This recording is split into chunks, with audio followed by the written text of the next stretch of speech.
Super Bowler Smash is still the strongest Smash army in the game, and today we're going to get the man who finished 30th in the world last season with the army to show you how to do it.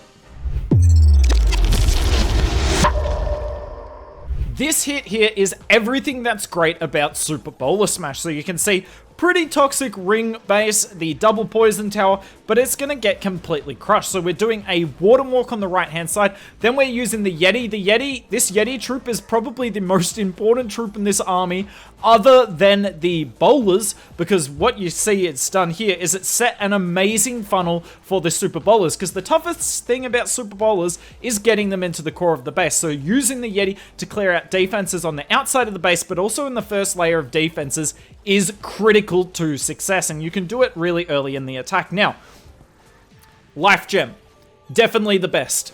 Definitely the best when it comes to Super Bowler Smash. Now, I know I've talked about Queen Charge Recall Super Bowler Smash, and a lot of people said the Heal Tome is the best for that, and I agree, because you don't need the extra DPS of the Heal Tome when the Queen's starting out the attack. But this Ward and Walk that you see right here would have taken an extra 10 to 15 seconds or a Rage spell if we had the Healing Tome. The Healing Tome is valuable, don't get me wrong, but the Life Gem is just better. On top of that, the Life Gem, you don't have to bring the Apprentice Warden, which means you can bring a second Ice Golem with this army. And I think it's definitely worth having the second Ice Golem, freezing the Town Hall there. The Super Bowlers are all full HP, and we're going to pop the Warden actually at the last second here to keep the Titan alive, because obviously there's generally a lot of skeleton traps around the Town Hall, so keeping the Titan alive is awesome.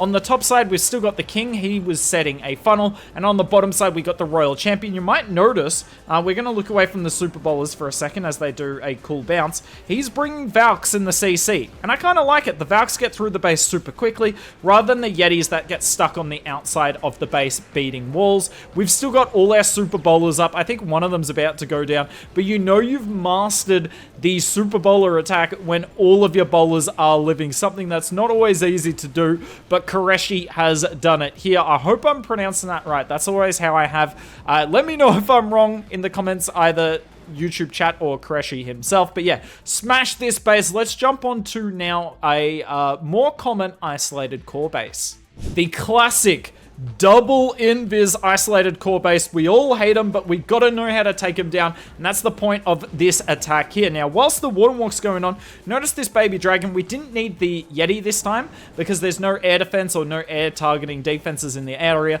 so the baby dragon's fine. There are so many funnel troops with this army, but trust me, if you can get the Super Bowlers into the core of the base, it is worth all of the funneling troops that you bring, the Yeti, baby dragon, and the wizards. Now, we are bringing the Flame Flinger this time. General rule of thumb, if there is Flame Flinger value, particularly next to your Ward and Walk, bring the Flame Flinger. If there's no Flame Flinger value, then bring the Siege Barracks. The Siege Barracks is still really nice on the funnel, but the Flame Flinger is just better. It's going to get rid of the Ricochet Cannon and the Multi-Inferno here. Yet again, having not needed to use a Rage spell with the Ward and Walk, because the Life Gem is just better with that 66, I believe, extra DPS. Now, let's just pause this for a second. I want to talk about this quickly before the attack goes on. So you'll notice with his deployment, he puts the first Ice Golem down, then he puts his other troops down, so that's the Titan and the Super Bowlers, then he puts his second Ice Golem down. He doesn't want splash damage on both the Ice Golems, so they both pop at the same time. He wants one of them to go early, which is what's going to happen here. This first one's going to go down pretty quick. And then he wants the second one to be a bit more effective later on. There you go, there goes the first Ice Golem.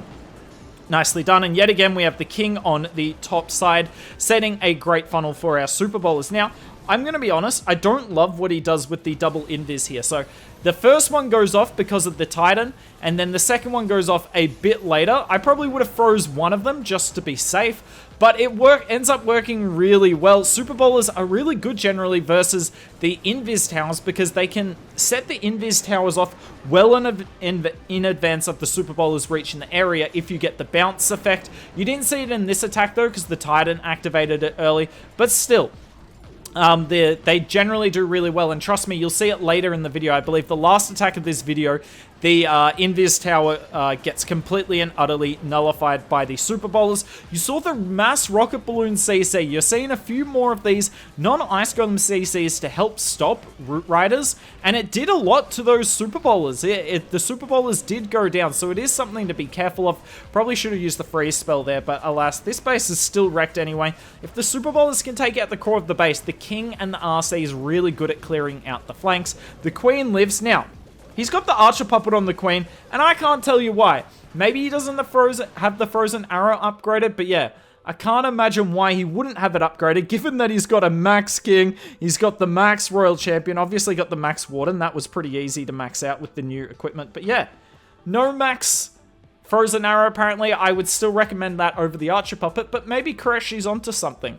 Now, if this is the Paul I think it is, who we've had on the channel before, and I would like to consider not necessarily a friend at least, or maybe we are though. Let me know, Paul, are we friends? But more importantly, that we've had on the channel before, and he seems to like us on the channel. I have now shared his base getting wrecked twice.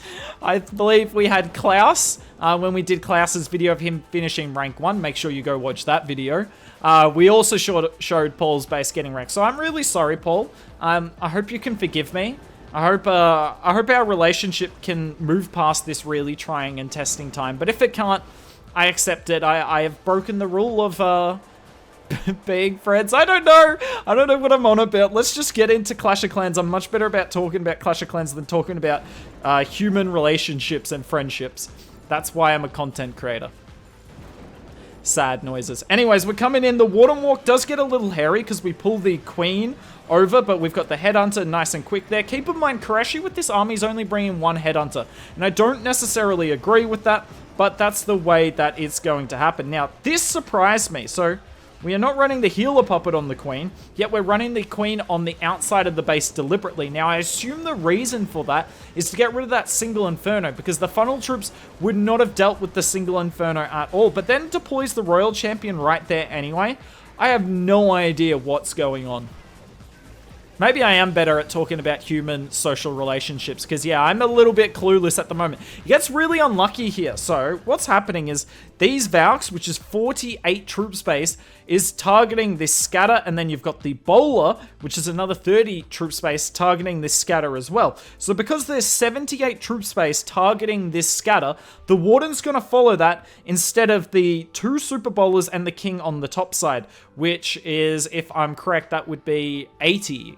Right? So technically should probably follow the 80 according to the maths, but the Warden does go towards the bottom, and therefore we do not get the King or the 2 Super Bowlers in our Warden ability. And then obviously without the Healing Tome, if you're not inside the Warden during that ability, you're not really getting a lot of value out of that. So a little bit unfortunate, but it's okay. This base is wrecked anyway. I mean, we essentially swagged our Queen. She was on cleanup duty from the very start. I feel bad for her. She's a pretty effective hero when you put her inside the base, but going on the outside with no Healer Puppet and then just putting the Royal Champion in front of her anyway feels insult to injury. I love watching 30 archers get sprung on my screen. At least those spring traps are doing something though. I feel like spring traps get a bad rep in this meta, not doing much at all. A toxic base here. This Invis tower is going to get completely and utterly ignored though, and that is what I love about Super Bowler Smash. Now in this attack, I endeavored to talk about Clash of Clans. Last attack went a bit off the rails. I'm really sorry to all of you at home that had to who had to watch that. Anyway, so the Warden Walk's coming in on the bottom side here. Worth noting, and I didn't point it out in the last attack, but it happened. In the last attack, a few archers from the defensive CC locked onto the Flame Flinger.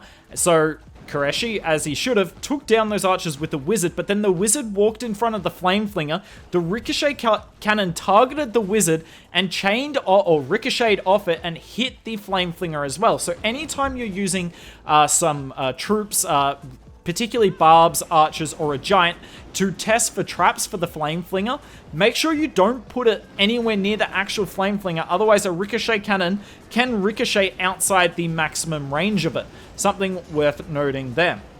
Yet again, we've got the King on the bottom side, setting a great funnel. We have the Super Bowlers that went straight in, doing a fantastic job. The Warden is not doing a fantastic job. Get up and at him, buddy. We need you. perfect Ice Golem goes off. You can see the benefit of bringing 2 Ice Golems. You get the first one to go off initially, then the second one goes off exactly when you need it. We freeze the Invis Tower and the Monolith the first time so that we can save our Warden ability to not be negating the triple Ice Golem CC. And look at this, the Invis Tower goes off because it gets activated super early, but it's not really stopping anything. The Super Bowlers run straight past it anyway. Then they don't quite take it down, but the King will finish it. Super Bowlers are putting in work, and that's why the Super Bowlers are really good in a meta like this. There's a lot of compact bases, great for Super Bowlers, but also a lot of Invis Towers, and the Super Bowlers really good versus Invis Towers as they are a ranged unit sitting on that final rage spell, and we are going to use that with our Royal Champion with the Valks from the CC as well. Now, obviously, because you're bringing the Valks in the CC, you're not going to be able to Yeti Bomb as much, but we've seen today Siege Barracks is great, the Flame Flinger is great, and you can get by with both of them most of the time, and if there's really no use case for either of them, then bring the Drill. The Drill is fine as well. Maybe sometimes you use the Log Launcher if you want to activate both Invis and don't trust to do what Qureshi did in the second attack. But in reality, Flame Flinger and Siege Barracks is plenty with this army, so you can maximize the 6 Valks coming out of it. There is the army comp. It'll be in the description down below. Would you like to see more Super Bowler Smash? Do let us know. But that's it from us today. I believe this is the last video of all the end of season stuff from last season. So if you want to go get your Legends League content, make sure you watch. We had Klaus rank 1, Stars rank 3, Ghost rank 6, and Qureshi rank 30 now.